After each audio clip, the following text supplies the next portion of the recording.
certification. I'm a degree person. I'm a training counselor.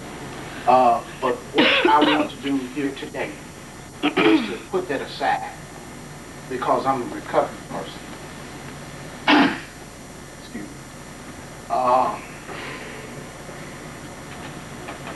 The person that passed was one of my clients. And I talked to him before he left. I told him, I said, hey, you got to stay inside of the recovery if you want to make it. And that's the bottom line. Y'all gonna get your papers. And you're not gonna have the judge and Brian and all of us on your backs anymore. We'll be here for you if you need us, but you're not gonna have us on your back anymore. This is a self-service thing. Recovery is a self-service.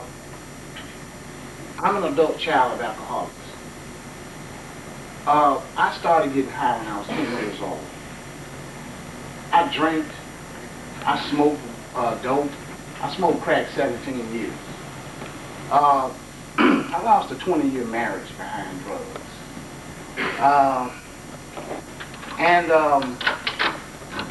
I was in jail back in 1996. One of my many times that I was in jail, and one of the jailers told me, he said, man, you just doing life on installment plan. I went to jail so much.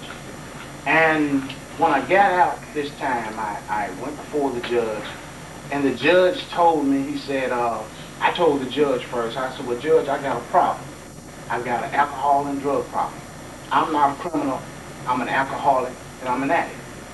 And the judge told me, he said, you know what, I believe you. He said, I'm going to let you up out of here, and I'm going to give you an opportunity and see what you're going to do with it. Well, he let me out. September 10th, 1996. I got on the phone and I talked to my mother, who had been worried about me for the 126 days that I was in jail at time. Me and my mother talked about 2 hours. And when we finished talking, she told me, she said, son, I got faith you're going to get sober. I said, Mama, I said, I've been away from alcohol and drugs 126 days. I'm already sober. She said, that's all right. I got faith you're going to get sober. And I didn't understand what that meant. This was about 1 o'clock in the morning. The next day, about 12:45, my mother passed.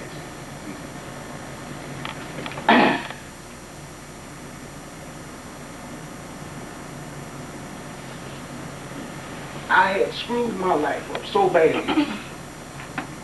Didn't nobody call me for 2 days. I called to check on my mother, and they told me she was dead 2 days. I stayed sober about 3 weeks, and I started getting high. Fortunately, thank God, on September 10th, 365 days to the day from that, I walked out of the treatment center here in Memphis. And I've been sober ever since. What I'm telling you this is to say, you have to surrender. You have to surrender, and you have to understand what addiction is. And families, you gotta stop loving them to death. You can love them to death. You keep enabling them. You keep being that safety net so that they can't hit their bottom. And they keep going and going and going. And your love kills them. I walked away from my wife because I was killing her. And she loved me so much, she couldn't get out of the way. I had been to treatment enough times to recognize that I had to get rid of the safety net so that I can hit my bottom. I knew I had to hit a bottom that was sufficient for me. And I finally hit that bottom in 1996. And it took me a year to get sober. I started going to treatment in 1984. It took me 13 years to stay sober 45 days. But when I walked into that treatment center in Memphis the last time in 1997, I told the counselor, I said, I know that you are my counselor, and I know that you know about counseling, and I know you know what I need to get sober. I said, but can I tell you? And he said, well, go ahead. I said, man, I need a spiritual connection with God. Told me, we're going to work on it. And so we did. That counselor surrounded me with the supporting cast that I needed to get sober. See, you can't coach a player that don't want to play ball. The first thing that's got to happen is you got to want to play ball. What Judge Dwyer and the drug court team, these wonderful people down here, have done, have surrounded you, and they have been your supporting cast. And so you've been able to win because you wanted to play ball. The question becomes, do you stop wanting to play ball after today? Do you allow yourself to lose your supporting cast? We can't watch over you no more. Not like that. But you already know that there's a support system out there, the 12-step support system. AA, NA, CA, sponsors. You have got to continue to surround yourself with a supporting cast. Michael Jordan played his butt off, but he couldn't win until he learned how to utilize his supporting cast. You cannot coach a player that don't want to play.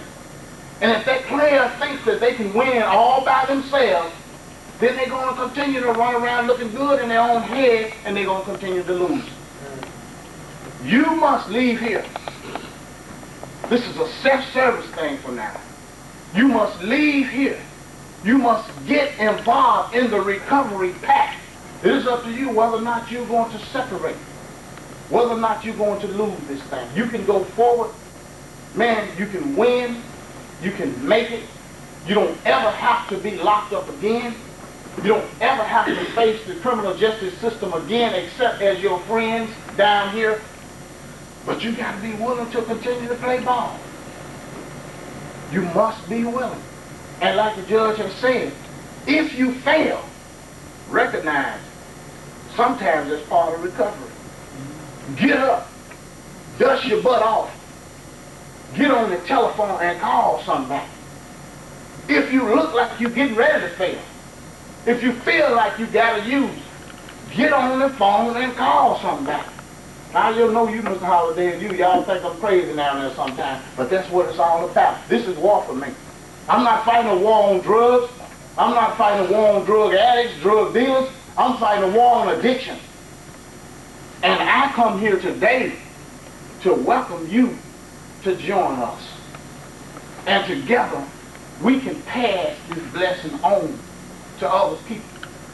Because in the final analysis, it is God that has got us all here.